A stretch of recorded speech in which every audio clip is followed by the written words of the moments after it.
Every moment presents itself exactly as it is. The world does not bend to desire, nor do thoughts and feelings yield to force.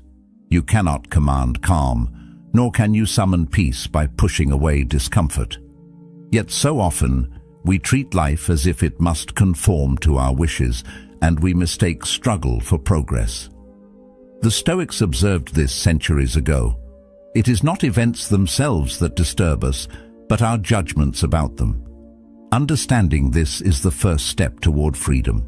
We spend much of our lives chasing what we think will make us complete, assuming that satisfaction lies in external outcomes. Recognition, wealth, success, these appear to promise fulfillment, yet each attempt to grasp them tightens the grip of tension instead of releasing it. The mind, when forced, resists. Effort applied to controlling what cannot be controlled only strengthens the power of what troubles us. This paradox is subtle, yet it is at the heart of human restlessness. True steadiness does not come from shaping the world to our liking, nor from erasing discomfort. It comes from attending to what is within our control, our perception, our judgment, our responses. By cultivating this inner clarity, we begin to move through life without being consumed by every thought or feeling.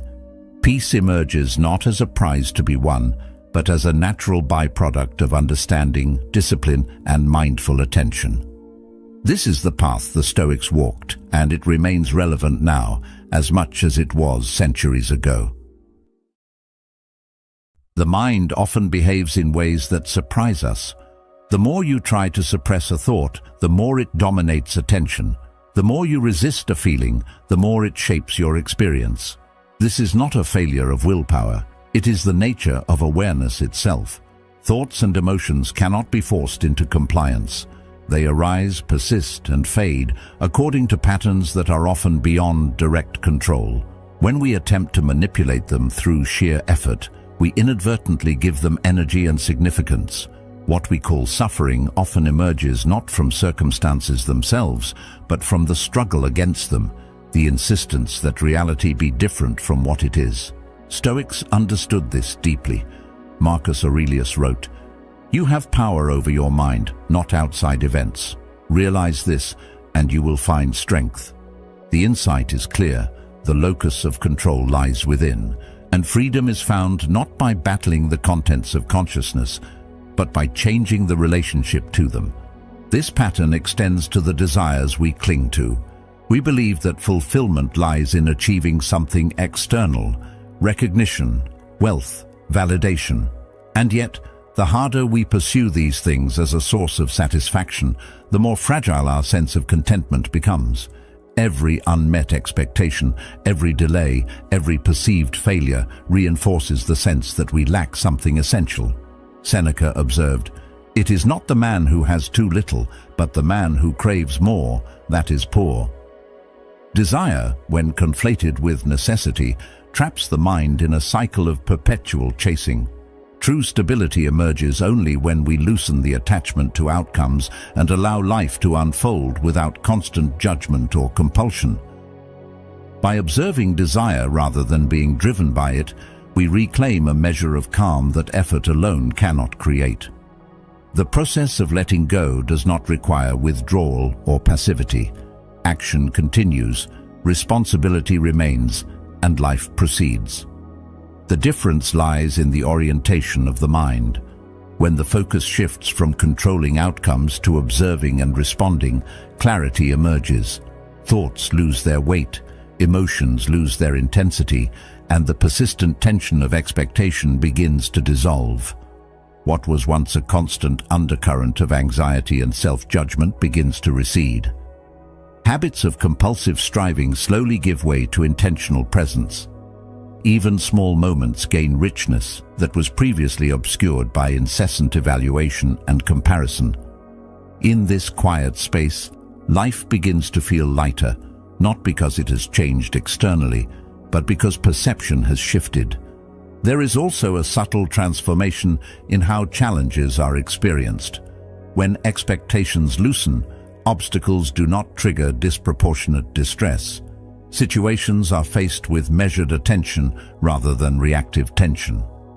The mind engages with reality as it unfolds rather than forcing it into a preferred shape. Freedom from attachment does not eliminate effort, it refines it. Actions are guided by insight and judgment, not by anxiety or compulsion. Even discomfort becomes a teacher, an occasion for observation rather than an object of resistance. In this way, peace is not a static state, but a dynamic engagement with the present, where clarity and equanimity coexist with life's inevitable uncertainties.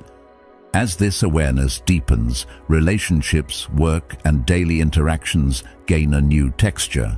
Without the need for validation or constant comparison, engagement becomes more authentic. Conversations are less performative and more present. Tasks are approached with clarity and deliberation rather than with fear of failure or anticipation of reward. The mind, no longer burdened by constant striving, finds space to respond creatively and deliberately. In subtle ways, the quality of experience improves. The world is no longer measured solely by what is gained or achieved, but by what is observed, absorbed, and lived fully in each moment. Ultimately, the shift is not dramatic, but cumulative. It is the gradual loosening of tension, the conscious observation of patterns, the acceptance that not all thoughts and feelings are to be controlled. The paradox is profound. In releasing the compulsion to force outcomes, the mind discovers freedom, clarity, and stability. Happiness is no longer a distant prize, but a byproduct of mindful engagement. The effort that remains is deliberate, precise, and aligned with internal values rather than imposed by external pressures. Life becomes less a struggle to control and more an opportunity to experience, understand, and respond. If you've found these ideas resonating and want to continue cultivating clarity and inner freedom, consider subscribing. It's a choice to reflect more deeply, observe your mind with attention, and practice Stoic principles in daily life. That idea can feel subtle at first, almost too simple to take seriously. But when you begin to observe it, it becomes difficult to ignore. A feeling arises, maybe discomfort, maybe restlessness, and almost immediately, a judgment follows. This shouldn't be here. I don't want this. Something is wrong. And in that moment, the experience changes. What was once just a sensation becomes a problem, not because of what it is, but because of how it's being interpreted. This is where conflict begins, not in the feeling itself, but in the rejection of it.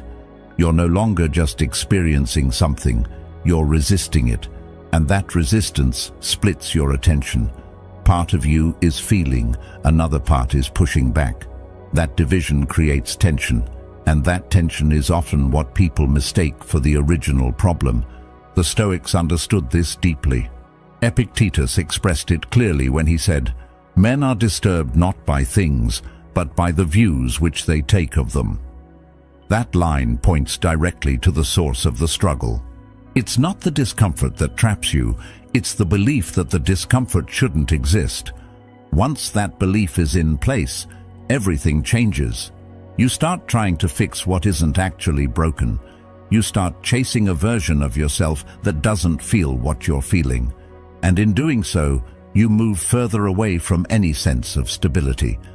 Because now, your peace depends on conditions being perfect, on thoughts being quiet, on emotions behaving a certain way, and life rarely works like that. So instead of asking how to remove discomfort, the Stoic approach shifts the question entirely. It asks whether discomfort needs to be removed at all, whether it's possible that the experience itself is neutral and it's only your interpretation that turns it into something negative. That's not an easy shift to make because it challenges something deeply ingrained, the idea that feeling good is the goal and feeling bad is something to avoid. But what if that division is where the problem begins? The moment you label something as bad, you create a reason to resist it. And resistance, as you've seen, doesn't make things disappear. It makes them persist. It keeps your attention locked onto the very thing you're trying to move away from.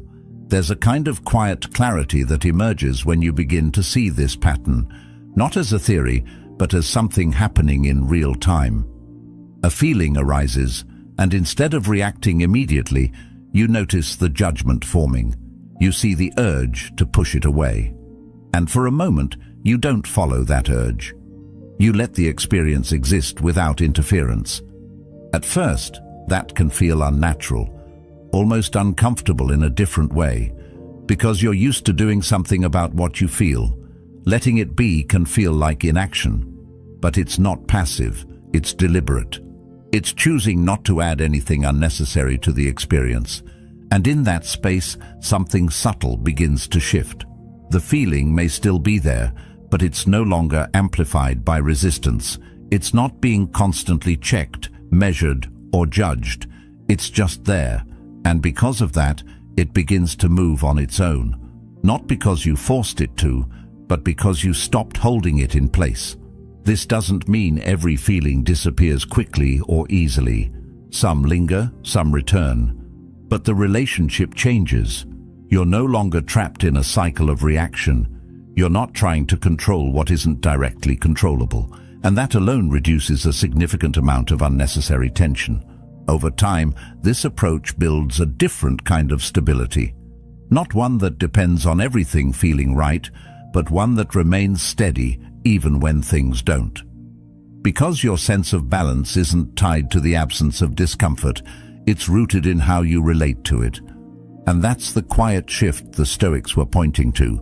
Not a dramatic transformation, but a reorientation. From control to understanding, from resistance to acceptance, from constantly fixing your internal state to simply observing it without judgment. It doesn't remove life's challenges. It doesn't make everything easy, but it changes the way those challenges are experienced. And sometimes that's the difference between feeling overwhelmed and feeling grounded. The moment you stop treating every uncomfortable experience as something that needs to be eliminated, you begin to see that many of them were never as powerful as they seemed. They were just amplified by the way you were holding them. Desire has a subtle way of presenting itself as necessity. It wears the guise of reason, often whispering that you must achieve more, be more, or possess more. You tell yourself that a promotion will make life better, that recognition will validate your worth, that accumulating experiences will fill an emptiness inside. Each of these thoughts feels logical, even urgent, as if they are requirements for survival. And yet, beneath that logic lies a quieter, more pervasive assumption that the present moment, the current version of yourself, is insufficient, that where you are now is lacking, that you cannot simply exist here without striving further. It is this hidden layer of judgment that fuels the persistent sense of scarcity in life, the feeling that no matter what you do, it will never be enough. The more closely you examine it, the more you see how desire constructs its own momentum. You pursue something you believe will fill a void, and each step reinforces the idea that you are incomplete. The goal, rather than providing relief, becomes a measure of inadequacy. Every obstacle, every delay, every minor shortfall is interpreted as evidence of your insufficiency. And in this way, desire becomes both the problem and the lens through which you view the problem. You may think you are chasing fulfillment, yet you are in fact chasing a reflection of absence. The mind begins to equate achievement with self-worth, and you begin to believe that your contentment depends on conditions outside of your immediate influence. Consider how often these perceived necessities infiltrate ordinary life. You believe you need recognition from peers, but underlying that is a deeper question. Do you believe your own judgment of yourself is inadequate? You pursue status or accolades, yet the moment they are achieved, the mind quickly recalibrates, setting the bar slightly higher, slightly further away. Confidence, fulfillment, and success all are framed as requirements for contentment, yet contentment itself is postponed indefinitely. Each desire masquerades as an urgent mandate, compelling action and attention, reinforcing the perception that the present moment is insufficient. The mind, caught in this rhythm, rarely pauses to evaluate the cost of its own pursuit. What begins as ambition subtly transforms into compulsion. There is no visible malice, no conscious intent to suffer, yet the pattern is powerful. The mind interprets desire as evidence of inadequacy. It interprets striving as a solution rather than a symptom. Each effort, each step, validates the narrative that something essential is missing. And while the external markers of success or accomplishment might increase, the internal sense of completeness remains elusive. This is why the pursuit of goals can sometimes feel hollow. The journey is fueled not by intrinsic aspiration, but by the pressure of an internal vacuum that cannot be satisfied externally. There is a delicate distinction here that is often overlooked. Desire, when recognized as a natural impulse, is not inherently harmful. Striving for growth, setting meaningful objectives, and seeking improvement are integral to human experience. The problem arises when desire is mistaken for necessity, when external achievement is interpreted as the primary source of stability. The Stoics taught that the locus of control, the center of agency, resides within judgment and choice, not in events beyond one's influence.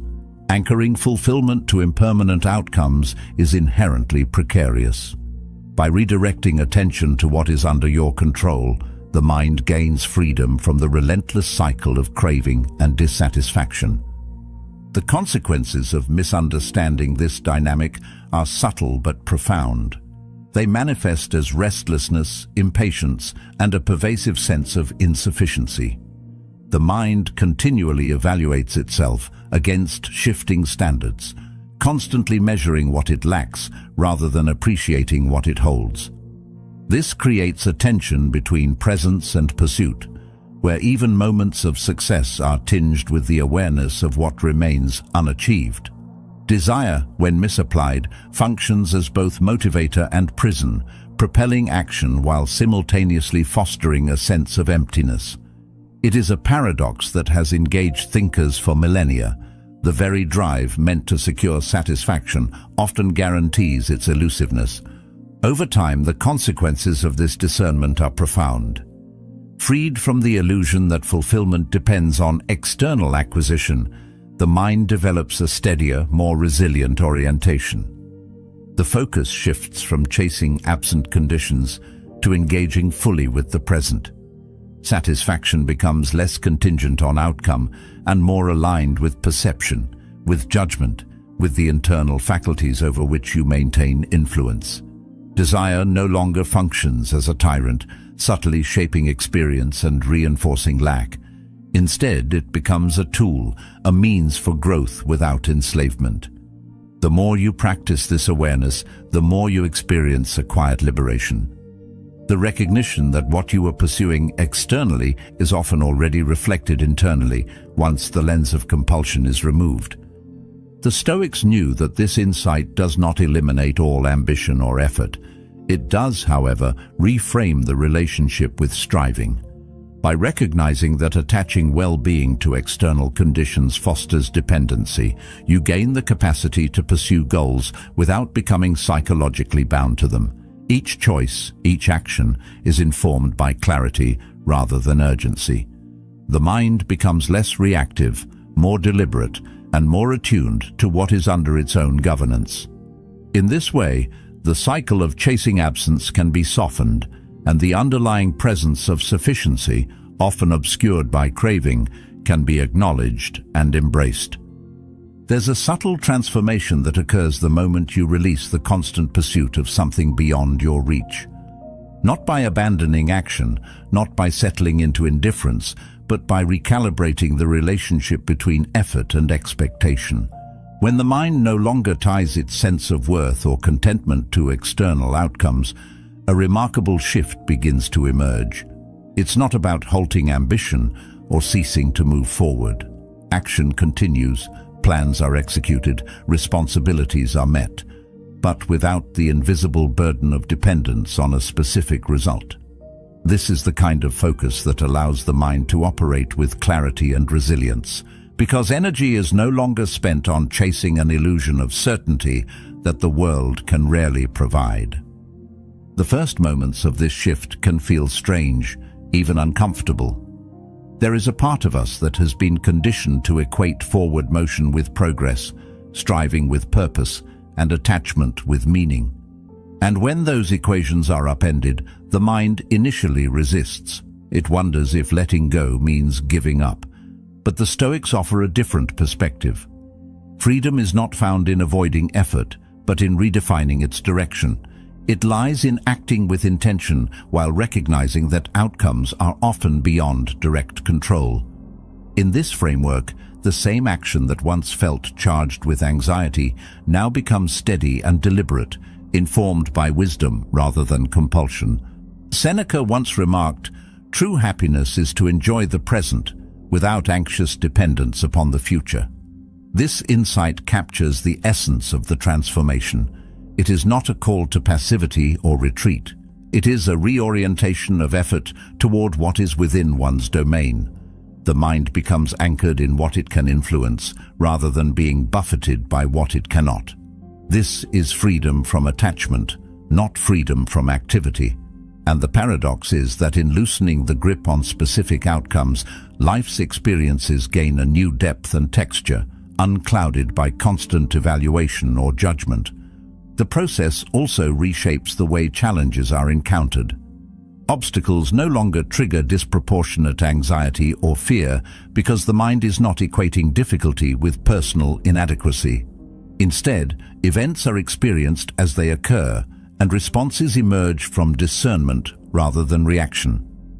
The Stoics emphasized that suffering arises not from the events themselves, but from judgments about them. By focusing effort on the present and relinquishing attachment to outcomes, the mind discovers a resilience that was previously obscured. Problems remain, but the way they are experienced transforms entirely, moving from burden to manageable reality. This subtle shift also changes relationships with others. When the inner state is no longer contingent upon external validation, interactions become less performative and more authentic. Expectations recede, and empathy can take root in a way that was previously hindered by the preoccupation with self-interest and perceived deficiencies. Conversations, collaborations, and shared experiences gain a quality of presence that had been absent when attachment dominated thought. The mind is free to respond rather than react, and the relational dynamic becomes less about measurement and more about connection. Even creativity and productivity evolve under this paradigm. When actions are untethered from outcome-based anxiety, they are infused with intention and clarity. Ideas can be explored without the constriction of immediate approval or fear of failure. Tasks are approached for their inherent value and alignment with purpose rather than as instruments to secure a sense of worth. This is where effort becomes precise and powerful, and where the mind can engage fully with life, rather than being consumed by chasing a mirage of fulfillment that continually shifts with circumstance. An interesting paradox emerges. The more the mind relinquishes attachment, the more fully it engages. There is no contradiction here. Freedom from attachment does not equate to disengagement or passivity. It creates the conditions for action that is informed, deliberate, and unencumbered by the weight of unnecessary expectation. In that state, the quality of experience transforms. Joy, satisfaction, and even contentment are no longer contingent on achievement, because they have been untangled from the fragile scaffolding of desire. Life begins to flow with an organic rhythm, less forced, more coherent, and subtly more profound. The act of stopping the chase does not mean abandoning responsibility or ambition. It means accepting that not everything is within your direct control and choosing where to direct your energy with discernment. By disentangling effort from attachment, you discover a space where action is meaningful, yet free from the compulsion to manipulate every outcome. The Stoic perspective teaches that peace is cultivated not by mastering events themselves, but by mastering the judgments, perceptions, and attitudes you bring to them. In this framework, the mind is not idle, but liberated. It can navigate complexity with precision, equanimity, and resilience, responding to life rather than being consumed by the illusion that controlling everything is possible. This is not about laziness or disengagement. On the contrary, life continues in its natural flow. You still take steps, you still act, you still face challenges. But the difference lies in the absence of the invisible weight you previously carried, the weight of expectation, the tension of forced satisfaction. Without it, you can experience life directly, without interference. Each sensation, each encounter, each thought arrives without being filtered through judgment. The clarity that emerges is subtle, yet powerful, creating a sense of equilibrium that was previously obstructed by the compulsion to constantly evaluate, adjust, and perfect. The experience is remarkably similar to falling asleep. No one ever drifts into sleep by demanding it, by thinking of it incessantly, or by forcing the mind into a state it is not ready for. Sleep emerges when the mind and body release the need to control, when attention is allowed to settle naturally. Happiness, inner calm or peace behaves much the same way. It is not a construct to be forcibly built, nor a prize to be won through relentless striving. It arises when the effort to capture it stops. And yet, even with this understanding, most people continue to approach peace as if it were a goal to be attained, a trophy to be secured, as if its value increases with the intensity of the pursuit. There's a certain irony here. The more tightly you clutch after happiness, the more it seems to slip through your fingers. Each attempt to secure it amplifies its elusiveness, and yet the pattern persists. Humans have a peculiar tendency to confuse effort with efficacy, to believe that the degree of struggle directly correlates with reward. But the mind operates differently when it comes to internal states. It thrives under observation without obsession, under presence without compulsion. The very act of letting go, of releasing the need to achieve, creates conditions in which happiness can emerge organically, without force. Carl Jung once suggested that, "I am not what happened to me, I am what I choose to become." This perspective captures the subtle power of the shift we're exploring. By stepping out of the compulsion to shape every moment, to orchestrate every outcome, you open a space in which choice and perception regain their rightful authority. You are no longer at the mercy of every passing sensation, every transient feeling, or every comparison to an imagined ideal. Instead, you inhabit a space of awareness, a space that allows life to unfold, while your attention observes rather than coerces. When tension dissolves, the quality of perception itself transforms. Moments that once felt heavy with expectation now feel lighter, more vivid, more immediate. You notice things that were previously overlooked: the subtle interplay of light and shadow in a room, the cadence of someone's voice, the rhythm of your own breath. Small experiences acquire a richness previously overshadowed by the constant preoccupation with outcomes. This is not mere poetic embellishment. It is the mind recalibrating to operate without the interference of relentless striving. Space emerges not as emptiness, but as an arena in which genuine engagement becomes possible. There's also an extraordinary freedom that comes with this shift. When you're no longer trying to engineer happiness, the instinctive tension that accompanies evaluation, comparison, and measurement fades. You're no longer trapped in an internal treadmill, constantly checking whether you've arrived or assessing your worth against a shifting standard. Without the pressure, decisions can be made with greater clarity. Actions are no longer preemptively burdened by fear of failure or disappointment. Thought processes operate with greater flexibility, allowing creativity, insight, and intuition to arise unhindered. The mind finds its equilibrium not through control, but through a kind of responsive stillness. Even the perception of time begins to change. The relentless ticking of the internal clock, measuring progress, judging adequacy, and anticipating the next moment, slows. Experience becomes richer because it is absorbed rather than filtered. Each interaction, each sensation, each event is processed in its own rhythm, free from the overlay of compulsion. The mind, unshackled from the incessant demand for happiness as a product, experiences existence more fully. This is the paradox. Freedom arises not from acquiring, achieving, or striving, but from stepping back, relinquishing control, and allowing presence to settle. Engagement with life deepens when tension fades. Tasks, responsibilities, and ambitions are approached with precision rather than anxiety. Attention is clearer, motivation is sharper, and effort is more deliberate. Actions are guided not by the compulsion to achieve validation or satisfaction, but by choice and purpose. This is not disengagement, it is refined engagement. The same energy that once fueled anxious striving now operates under deliberate guidance. The mind navigates challenges with composure rather than compulsion, and decisions emerge from discernment rather than reaction.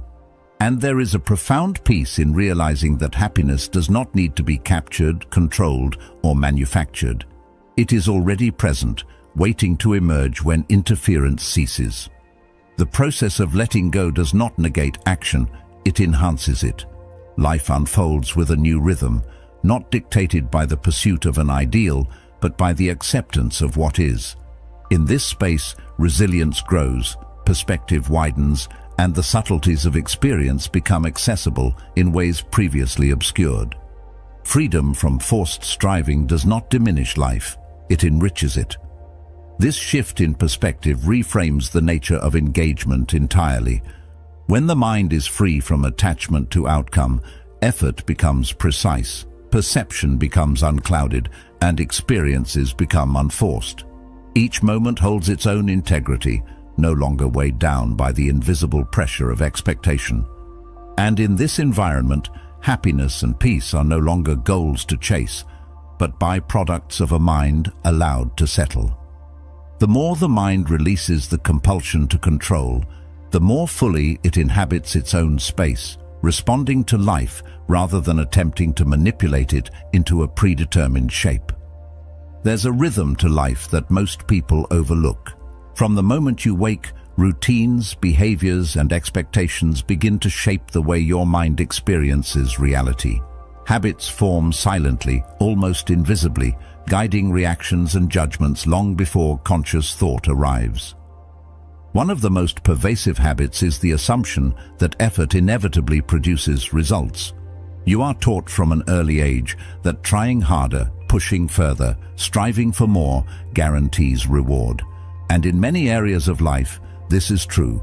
External achievements, skills, and material gains generally follow effort. Yet when it comes to the inner world, thoughts, emotions, and the elusive quality of contentment, the rules do not apply in the same way. The more you attempt to wrestle your mind into submission, the more entangled you become in the web of your own attention. The Stoics observed this distinction centuries ago, and they recognized its profound implications. They were not interested in removing discomfort from life.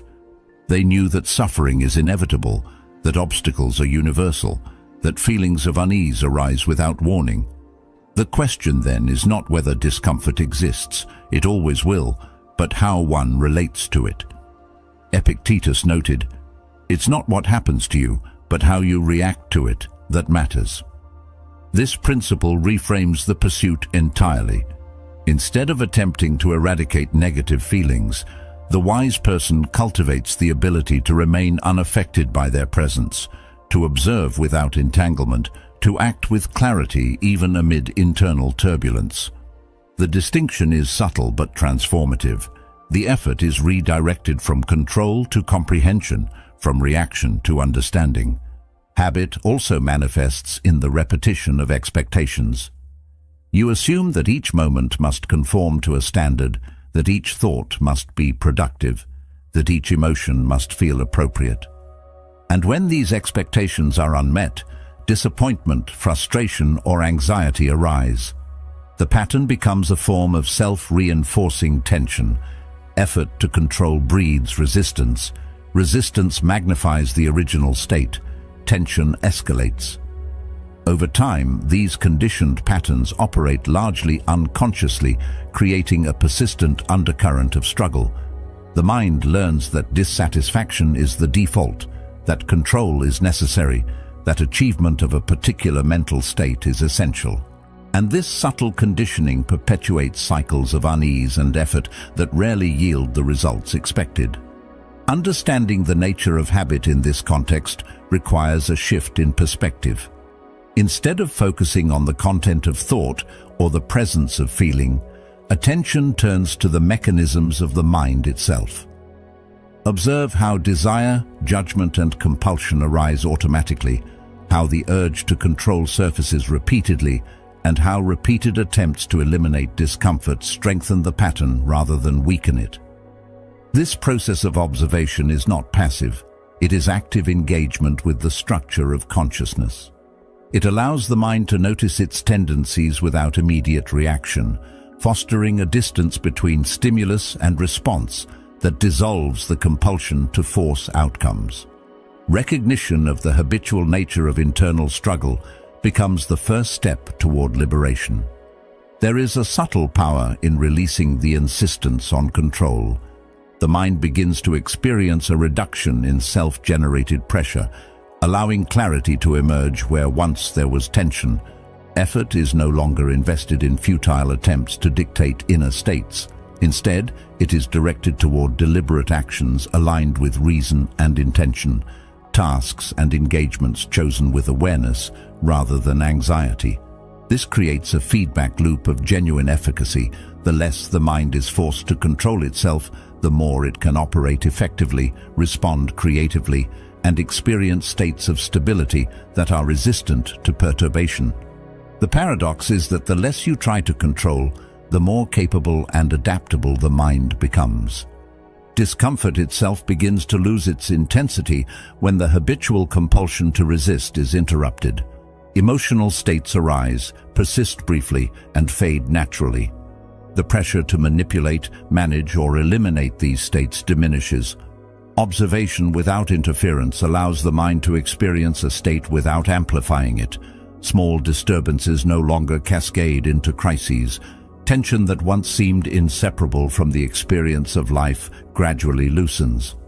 In this way, the mind cultivates resilience, not by eliminating challenge, but by transforming the habitual approach to challenge into one of calm discernment and measured engagement. The implications extend beyond personal experience to decision-making, interaction, and growth. When habitual compulsion is moderated, choices are made with greater clarity, responses are deliberate rather than reactive, and action is guided by understanding rather than anxiety. The rhythm of thought becomes less erratic, the flow of attention more coherent, and the quality of engagement with the world more consistent. In effect, the mind is liberated from self-imposed constraints that previously distorted perception and response. Internal effort is optimized not by intensity, but by alignment with principles of awareness, reflection, and judicious application of energy. This shift cultivates a mental environment in which growth, insight, and presence flourish naturally. Even long-standing anxieties and recurring emotional patterns begin to transform under this approach. Habits of judgment, comparison, and resistance, once automatic, are interrupted by conscious awareness. Each interruption diminishes the strength of the cycle, weakening the association between stimulus and compulsion. Over time, the habitual response of entanglement with internal states is replaced by one of calm observation and adaptive engagement. The mind begins to experience freedom not as the absence of difficulty, but as the absence of unnecessary internal struggle. It is a subtle yet profound recalibration, one that aligns effort with capacity and intention, not compulsion or illusion. By embracing the Stoic distinction between external control and internal response, the patterns of habit that previously constrained experience begin to loosen. Effort is redirected from attempting to force inner states toward understanding and acceptance. The mind learns to navigate life's complexities with composure and precision, responding to reality as it unfolds, rather than attempting to bend it to a preconceived notion of ideal. And in this shift, the paradox is revealed. The very effort to control, when moderated and redirected, enhances the capacity for stability, clarity, and authentic engagement with life. There is a subtle shift that occurs when the focus moves away from the relentless pursuit of external goals toward a careful examination of the mind itself. The question is no longer how to acquire, achieve, or accumulate more, but rather what habits of thought and expectation have created a persistent sense of absence. These invisible patterns of judgment, comparison, and desire shape perception in ways that are rarely recognized. You are conditioned to measure yourself against ideals that may never have existed, to treat satisfaction as something that must be earned, and to believe that the present is insufficient. This conditioning is subtle, yet its effects are profound, quietly coloring every experience with the tension of unmet expectations. The mind is so accustomed to this rhythm that it rarely questions it, yet once attention is turned toward it, the pattern begins to reveal itself. As awareness deepens, it becomes evident how much energy has been invested in sustaining these invisible expectations. Every thought, every moment of comparison, every small evaluation contributes to the perception that life is lacking. You anticipate, you plan, you strive, not just for tangible outcomes, but for the reassurance that life is proceeding correctly. Yet the very act of clinging to these standards amplifies the sense of inadequacy. The irony is that the more you attempt to create certainty or control, the more fragile your inner equilibrium becomes. Effort is applied to what is already present, yet unseen, and in this paradox, the sense of deprivation persists. Recognition of this dynamic is the first step toward loosening the hold that expectation has over experience. The Stoics taught that much of human dissatisfaction arises not from circumstances themselves, but from judgments imposed upon them. When the mind insists that life must appear a certain way, it produces resistance and tension whenever reality deviates from that imagined ideal. Marcus Aurelius reminded us, "The happiness of your life depends upon the quality of your thoughts." This statement highlights the radical yet simple principle that inner peace is determined less by external events and more by how they are perceived. By recognizing the patterns that create the feeling of lack, you begin to untangle expectation from experience, allowing life to be seen more clearly, in its unadorned, unmanipulated form. Loosening expectations does not mean lowering standards or abandoning ambition. It means releasing the compulsion to make reality conform to a personal script. It is the shift from a mindset of scarcity and obligation toward one of openness and receptivity. The more tightly the mind grasps for a predetermined outcome, the more constricted experience becomes. The less it grasps, the more space arises for subtleties, for nuance, for life as it unfolds. Even small reductions in mental rigidity create an observable difference in perception. The weight of constant evaluation and judgment begins to ease. What was once experienced as a relentless treadmill of striving now presents itself as a landscape in which the mind can operate with greater freedom and composure. This recalibration of expectation transforms relationships too.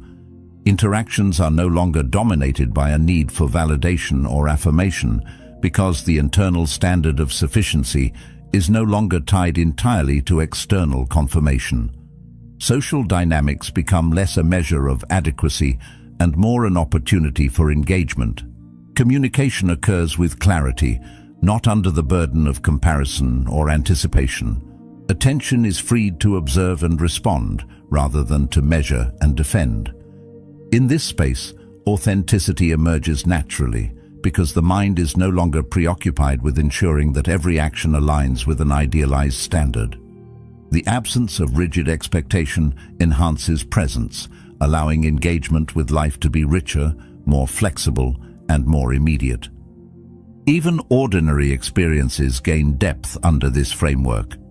Activities that were once performed with underlying tension, meals, walks, conversations, work, begin to feel less burdened by internal commentary. There is less analysis, less internal debate, less questioning of whether the moment is being fully utilized. Life becomes lighter not because external conditions have changed, but because the internal framework has.